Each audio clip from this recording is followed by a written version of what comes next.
Ngayong gabi sa reaksyon, silipin natin ang mga balita sa likod ng mga headline. Nakalakyan na rin ng mga bata yung ganyang palo-palo. Pwede naman silang paluin, basta ilagay lang sa lugar. Sa dahilan hong ganyan, kami ho'y nagsulong nitong bill na to upang malinawan po natin ano yung mga bagay-bagay na hindi dapat gawin. Wala yata akong mas-cite na talagang kaso na naresolba dahil magaling tayo sa forensic science. Maswerte kasi may nagturo at mukhang tama nga yung tinuro.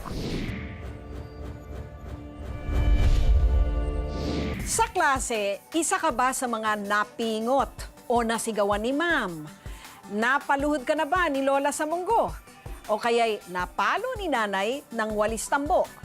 Sa bill na isinumite ni Senador Nancy Binay, mapaparusahan na ang mga guro, magulang o legal na bantay ng isang bata sa oras na magpataw sila ng corporal punishment o pisikal at verbal na pagdidisiplina sa isang menor de edad. Inalam namin mula sa mga eksperto kung ano nga ba ang epekto ng ganitong uri ng parusa sa mga batang dinidisiplina. Hindi na bago ang eksenang ito ng pananakit ng guro sa kanyang estudyante. Katunayan, isa lamang ito sa maraming video ng pagmamaltrato na nakakalat ng aming news team taon-taon. Ang nakakabahala sa video na ito, kapwa estudyante ang may hawak ng kamera.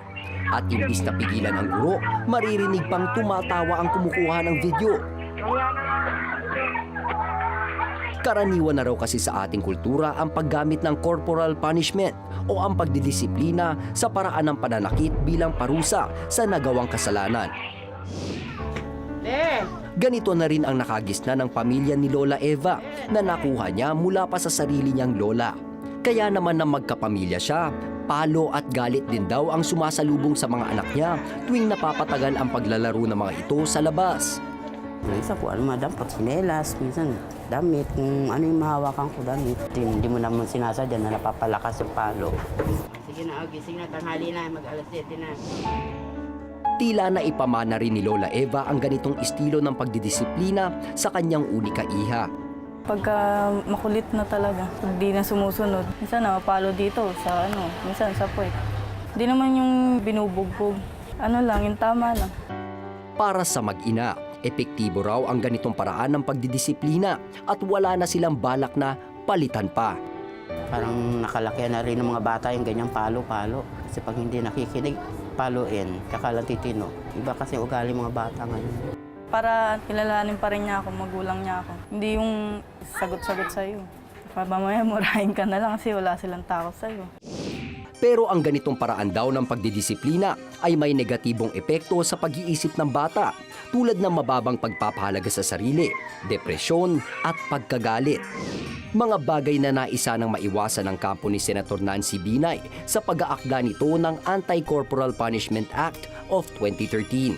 Nakikita po niya yung mga iba kong magulang. Sa pagkabisi na rin nila, sinasaktan na lang yung mga bata.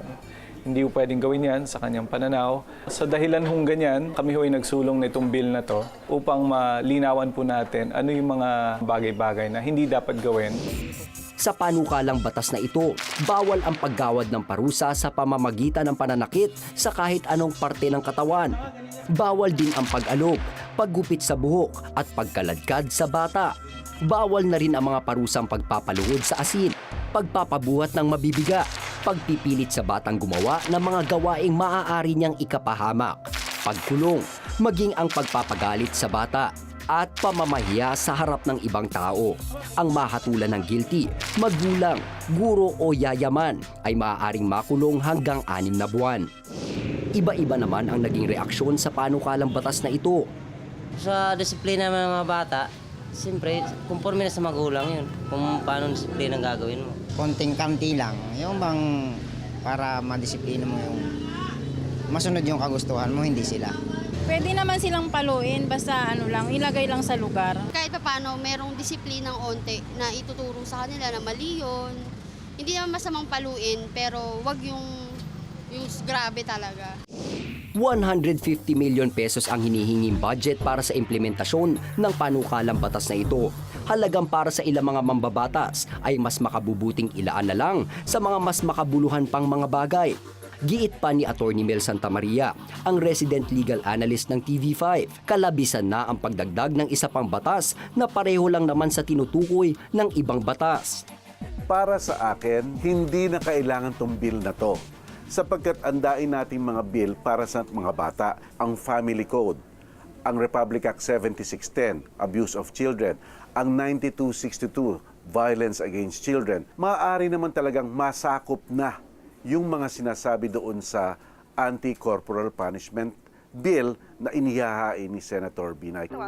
Nakalilito rin daw ang ginawang paglilista ng mga bawal. Sa pag-iisa-isa ng mga bawal, ang sinasabi mo rin, yung wala doon sa loob, nasa labas, hindi sakop. At yung nasa loob naman, kung malabo, talagang nakapagtataka kasi walang mga limitasyon at walang mga eksplanasyon. Tingnan natin ang diwa nung spanking na hindi naman masakit. Para lang siguro matauhan o kaya musmus pa yan, magkaroon ng immediate impact sa kanya na mali ang ginawa niya. Sa dami raw ng mga ipinagbabawal sa bill ni Senator Nancy, maaaring mawala raw ang spontaneity o pagiging natural ng relasyon ng magulang sa kanyang anak. If the parent is prevented from doing any kind of restraint or physical punishment, mild physical punishment, the rules might be blurred about what is right and what is wrong. Kaya naman mungkahin ni Dr. Ventura, klaruhin ang mga panuntunang ilalagay sa batas. We have to have a lot of definition of terms about what is meant by a blow, about what is meant by verbal abuse, and maybe we should also look at the frequency of such behavior. If it happens once in a lifetime or few and far between and not so severe, physical punishment has a role also. Marami ang tumututol sa Anti-Corporal Punishment Bill ni Senadora Binay. Bukod sa inuulit lang ang ibang pagbabawal na mayroon na tayo ngayon, magulo ang pagkakasulat at taliwas pati ang ilang bahagi sa nakagisna ng tradisyonal na paraan ng pagpapalaki sa mga bata. Habang pagdedebatehan pa sa Senado kung karapat dapat ba itong ipasa, isang panuntunan ang mainam na tandaan. Mahalagang magkaroon ng maayos na komunikasyon sa pagitan ng matatanda at bata para maipaliwanag kung ano ang mga patakaran at kung ano ang parusa sa paglabag nito. Isang kasanayang dapat sinusunod ng lahat kahit hindi ito nasasaad sa batas.